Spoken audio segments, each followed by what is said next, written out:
Publik tanah air saat ini sedang dihebohkan dengan kemunculan seorang hacker yang diklaim bernama Bjorka. Disclaimer, tapi bukan Bjorka anak Om Ringo Agus Salim ya. Oke. Sosok Bjorka ini membuat heboh karena membocorkan sejumlah data. Data yang berhasil ia bocorkan bukan data milik rakyat jelata, melainkan data-data milik penguasa-penguasa negeri kita. Seperti diketahui, data pribadi beberapa pejabat dibocorkan oleh hacker Bjorka. Mulai dari Menko Manrifes Luhut Binsar Panjaitan, Menko Polhukam Mahfud MD, Gubernur DKI Jakarta Anies Baswedan, serta sampai Madam Puan Maharani.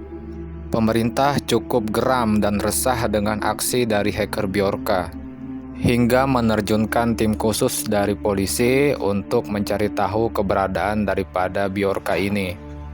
Akhirnya titik terang pun terlihat, sosok yang diduga Bjorka telah ditemukan. Namun ada beberapa kejanggalan dari penemuan ini. Yang pertama, pemuda yang diduga sebagai hacker Bjorka itu sama sekali tidak memiliki komputer.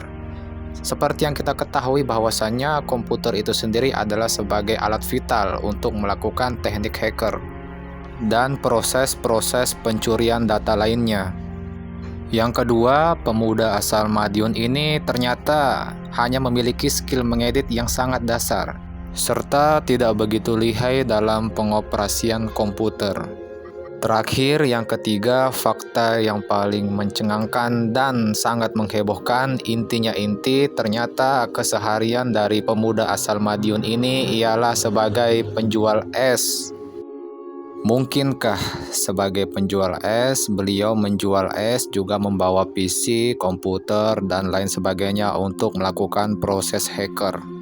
Jikalau bisa melakukan hacker, kenapa beliau tidak menjual data-data para penjual es agar tidak banyak saingan? Karena tidak memiliki cukup bukti, akhirnya polisi memulangkan beliau ke pangkuan kedua orang tuanya. Agar berakhir epik dan tidak mengecewakan, ayah dari pemuda asal Madiun juga meminta maaf. Perburuan Bjorka masih terus berlanjut. Pemerintah mengklaim saat ini gambaran identitas Bjorka sudah dikantongi. Hal-hal ini dilakukan oleh pemerintah untuk memastikan bahwa kepercayaan publik itu masih tetap terjaga. Opu Mahfud MD mengatakan publik dan masyarakat harus tenang karena sebenarnya sampai detik ini belum ada rahasia negara yang bocor. Opu Mahfud menegaskan bahwa Bjorka tidak memiliki kemampuan membobol. Menurutnya, Bjorka hanya ingin mewanti-wanti pemerintah untuk hati-hati terhadap pembobolan data. Wow, begitu tenangnya Opu Mahfud, namun sampai meminta kepolisian untuk menangkap penjual es.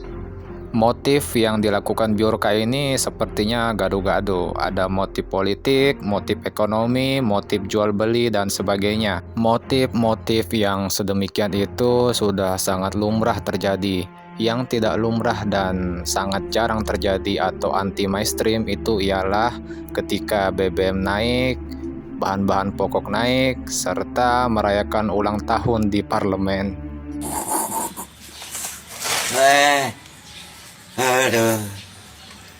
Ya baik, sampai di sini saja pembahasan tentang hacker Bjorka. Kalau kelamaan takut kebablasan nanti. Siapapun yang melihat video ini jangan lupa like, subscribe, dan share ke seluruh penjuru negeri. Terima kasih.